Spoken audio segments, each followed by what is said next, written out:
I made a big mistake buying this 3-wood. For a start, it's not even a 3-wood. It's more of a spoon, and a tall one at that. This means it's a lot smaller, less forgiving, and designed for a low ball flight. Pair that with a hazardous shaft and I have a club that's very difficult for me to hit. Let me show you what I mean. My 54 degree? Fine. My 7-iron? Great. My 5-iron? Perfectly okay. My hybrid? Ideal. My idiot stick? Spot on. The 3-wood? A low hook almost every time. Or sometimes even worse. I've popped into Wragbarn Golf Club's pro shop for a 3-wood fitting with Aiden. He's going to take me through models from TaylorMade, Ping, Titliest and Srixon to see which will work best for me.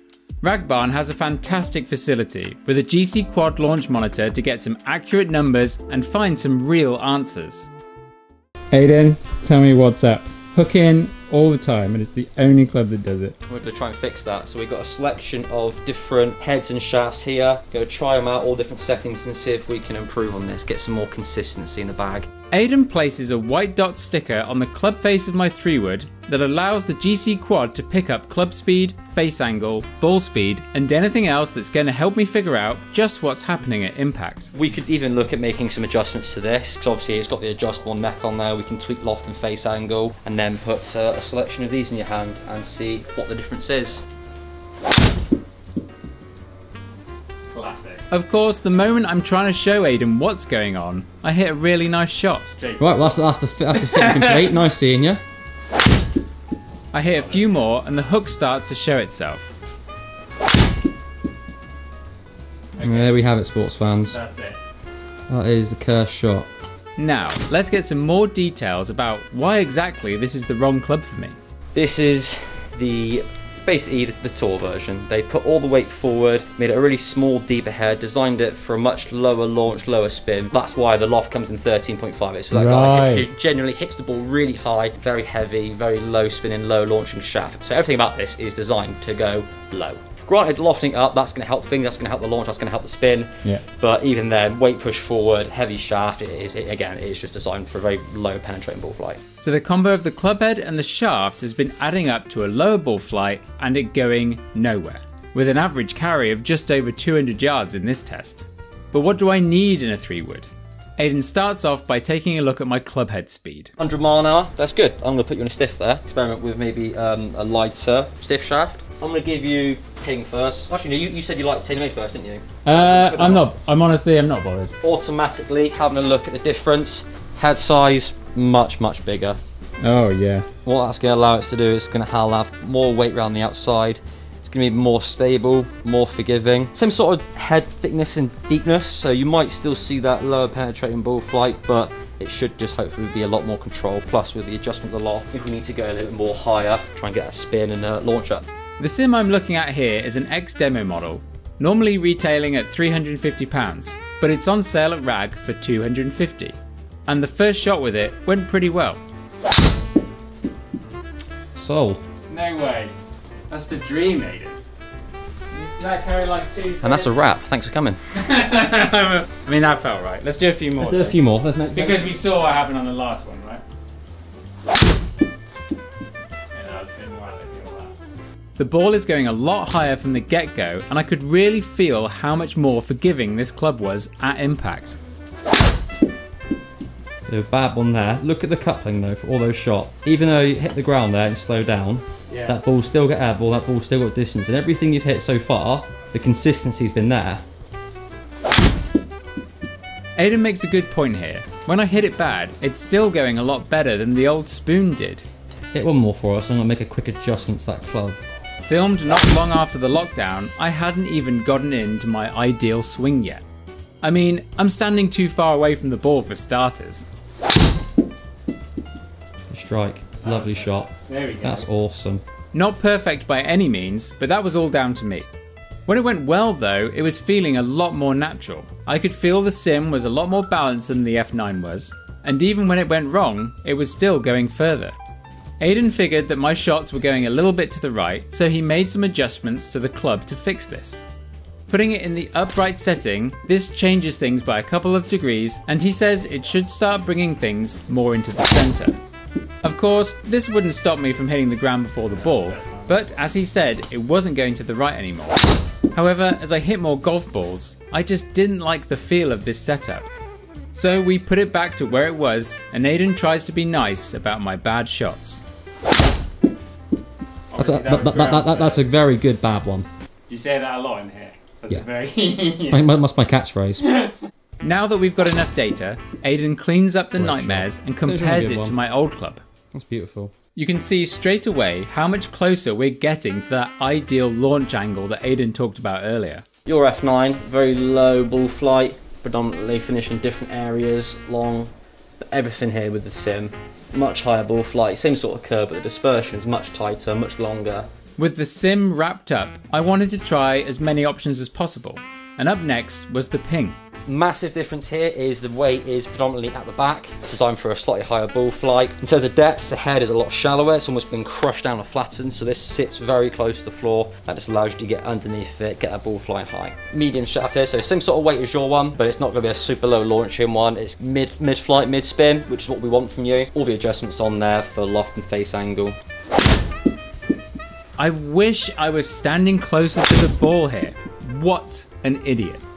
I was getting a bit frustrated by not being able to replicate my swing properly each time, but I guess that's golf. But by the 5th ball, I decided to hit them well, but I didn't think I was getting on with the ping. No, I don't like it as much as the TaylorMade already. It feels like it's... the club face is a bit closed. It will be. It will be. Compared to the TaylorMade. Oh my god, 2 good ones in a row. New record. That is 3 good ones on the trot. I think I'm just getting into it. I mean, looking at the way you've hit it, initially I was thinking of adjusting it to maybe put it on the slightly flatter setting to open the club face up, but considering I've seen you hit it, you're hitting a perfect draw there. Aiden pulls up the stats on the screen and we have a look at how the ping performed. Comparing them, we see way more ball speed from the ping, a slightly lower launch angle, but more spin on the ball. You can also see that the flight path is actually pretty similar to the sim. Aiden thought that with the flatter head, I was now able to get underneath it a bit better, and it could be why I wasn't having as many poor contacts as I did with the TaylorMade. I see no need to adjust the ping really. I mean, that's pretty much as perfect as we can get. Yeah. The only thing we can do is give you the Titliest and see how that performs.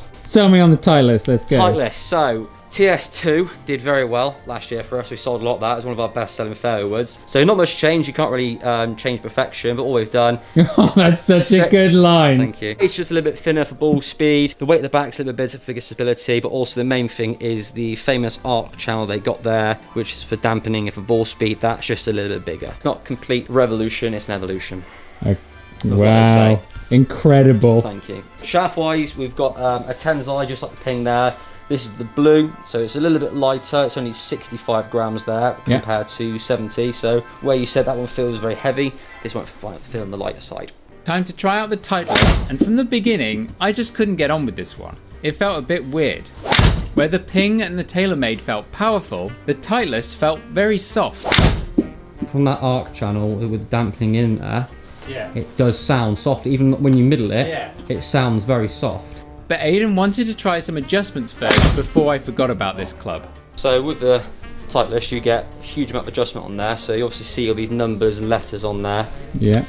And they, for me, make it much easier because you have 16 different head options in terms of adjustment. Boy. Yeah. So A1 is your standard. That's going to be your standard 15 degrees on this particular one. And the face is just pointing square. What I want to do is maybe just open the club face up so I can put it on, if we look up here, B1, and that's going to make the club a little bit flatter, open things up, and hopefully get that ball flying a little bit straighter. Why is this guy standing so far away from the ball? How awkward does he look? Nah. No, not feeling it? It just feels too numb. It just doesn't feel as good as the ping or... All the TaylorMade. No. I mean, I can just look at numbers. I can just look at the dispersion here and just see majority of the. It's probably actually worse than your Cobra, which is wow, Cobra is not good. Well done, little guy. Well done. While we were talking about these 3 clubs, I noticed there was another brand that we hadn't even looked at yet. What about the Srixon? Srixon, give that a go, yeah, definitely. Yeah. I think I remember Ian mentioning that one as well. Yeah. Hilariously, Aiden is actually an ambassador for Srixon and didn't even bring one out. A sponsor's nightmare, you might even say. But he did actually have a good reason. It comes with the same low launching shaft as my Cobra. The head design is a little squashed down though, just like the Ping, so it could be worth a go. It doesn't have any adjustability, but we haven't seen any benefit from changing the others, so it might be okay. Oh. As the swings went on though, we started to see that same low hook that was coming out of the Cobra, and it was starting to get just as inconsistent. Yeah, I don't know actually. It's that hazardous smoke, like I said, very similar to what you're currently using. No. Alright, take a break. No, it's not that, is it? It's between those two. This left me with two favourites, the TaylorMade and the Ping. And after a few more hits with both, it was time to make a decision. But before that, don't forget to hit the subscribe button below this video so that you can follow along with my journey back to a single figure handicap. And if you enjoyed following along with this club fitting, then hit the like button to let me know that you did. It's the Ping, Aiden. It's got to be, hasn't it? It'll be the Ping. It's got to be the data. It was consistent, it was long, and it was the best form overall. So there we have it. Ping G410. The Tensai orange stiff flex in it, no adjustment, we're just gonna leave it as it is. Because that worked the best. The bonus of the Ping was that they could sell me this X-Demo one and trade in my old Cobra. Knocking £70 off the £270 retail price and taking my Cobra off my hands for £80, this meant that I'd spend £120 on a new 3-wood that I could actually use. Thanks for watching, and I'll see you on the course.